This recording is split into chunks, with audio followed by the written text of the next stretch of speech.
На мало предавање за сексуалноста, може? Може? И пријател, ти може на MTV човече, мислам, таа типка да ја замениш, мислам. Староста е сепак круна на младост. Така би го нарекол јас овој дел од живењето во кој сите оние мигови каде што некој треба да се чувствува загрозен всушност, бидејќи телото е во процес на константно распаѓање и всушност помалку или повеќе почнува да ги губи оние витални функции визави она што го нарекувавме некој есенцијален енергетски импулс за нарачување или присакување на она енергија што ја нарекуваме живот, сепак во многу што староста е повторно круна на младоста. Во староста се добива еден посебен, сосема истенчен, да го наречам реверб на сиот тој светлосен, сиот тој рафиниран филм наречен живот, по кој што како еден зрее, како некој се доближува кон некоја точка на патеката, нели, која што е следствена од почетокот кон логичниот крај, така приметува дека е многу повеќе и повеќе задоволен од ништата околу себе. Се разбира, секој ден станувајќи и будејќи се некој чувствува дека ќе научи нешто ново и тоа е сосема нормално, секој ден е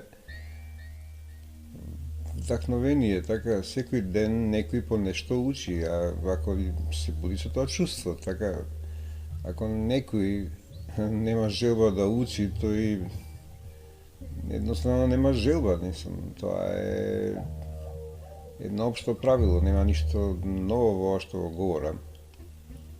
Но, кога ќе речам дека староста е круна на младоста, мислам во сите можни правци, не мислам само во она што се нарекува конкретна наука или знаење или точно еден рафиниран дел од самата струка на личноста, така.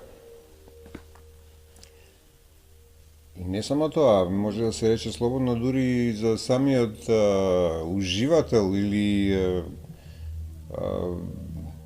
било кој однос, може би и она во доменот на спортот, мислам, буквално говорам дека староста е круна на младоста. Да не говориме за филозофите, писателите, сликарите, музичарите, тоа е, значи, говориме за една комплетна целосна заокруженост, каде што сите оние моќи или стекнати вистини во текот на еден целосен живот, како една чудесна школа на сите настанати действија на една индивидуа, во еден миг се толку згуснати што нема потреба да ги повикуваме, барајќи ги низ разните пребарувачи на компјутер или било каде. Тие се во нас. Едноставно, само една сконцентрирана мисла може да ги повторно донесе во умот. Значи, сето тој исчитан текст, сите тие зборови, кога веќе ќе почнуваат да се креираат во себе, тие прават како некој чудесен скулптури од зборови, можем да кажем. Значи, зборовите ги употребувам како скулптури. Како ги говориш, така они добиваат некоја форма. Мислам, тоа е таа магиска димензија. Или абракадабра, што би рекле некој од нациите на светот што во превод ќе биде го направив тоа што го реков, нели? Така. Мислам дека е така. И да не сум во право, сосема е неважно. Значи, кога говорев пред тоа за сексуалноста како некаква квинтесенцијална енергија или енергија на движењето на планетава, значи, тоа е еден од најдвижечките енергии, тоа е енергијата на создавањето, тоа е таква моќна енергија која што ако се користи во една насока креативна, не постои сила што ќе може да ја застане. Тоа е една така експлозивна енергија во која што соделува сиот витал, целото битие на еден човек или воопшто организам е така сконцентриран и омајан, залуден во таа енергија, затоа што тоа е енергија со таков интензитет кој што е просто незапирлив.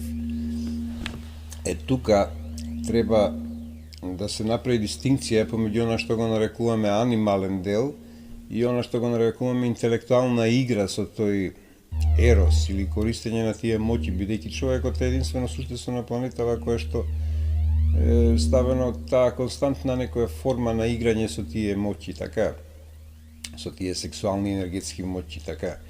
Он е константно надразуван, константно со имагинации, неговите имагинации стануваат се повеќе и повеќе диаболични во тој однос, така, тој веќе нема граници каде да посегне по тие енергии.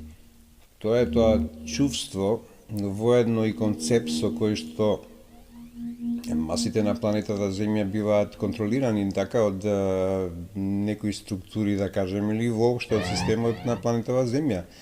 Идејќи контролата со помош на сексот,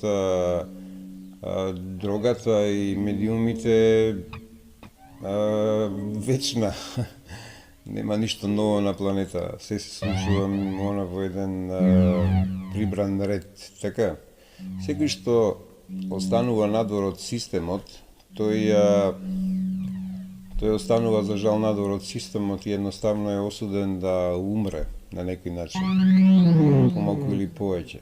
Или тоа е осуден да делува само во сопствениот универзум кој што собитува единствено во корелација со мора да собитува во корелација со универзумот околу него, така меѓутоа она не собитува со никој од тие елементи кои што ги нарекуваме друштво. И тука веќе имаме прекин на тој повторно поставен закон, бидејќи тоа е закон што е универзален, повторно е поставен, значи поставен е со причина и сепак и луѓето се дел од целата свесност, од таа една универзална мисла, да ја наречеме, космогониска теорија, така, ако сакате и божествена на некој начин, бидејќи нели човекот повторно е Дел од божествената промисла.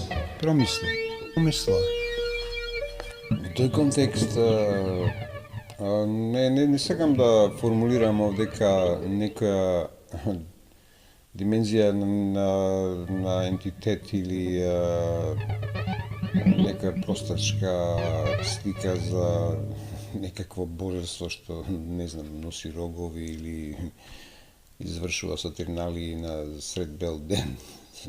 Далеко од тоа, така. Че говорам за една поставеност на една централна вселенска интелигенција, која што колку нас ни се допаѓа или не, тоа воопшто не е важно дали ни се допаѓа или не, таа е едноставно поставена како некаква енергија која што непрестанно собитува и ги содржи сите оние правила што се вечни и константни. Тие се тие правила што постојат и ќе постојат и покрај тоа што нас еден ден нема да не биде овдека на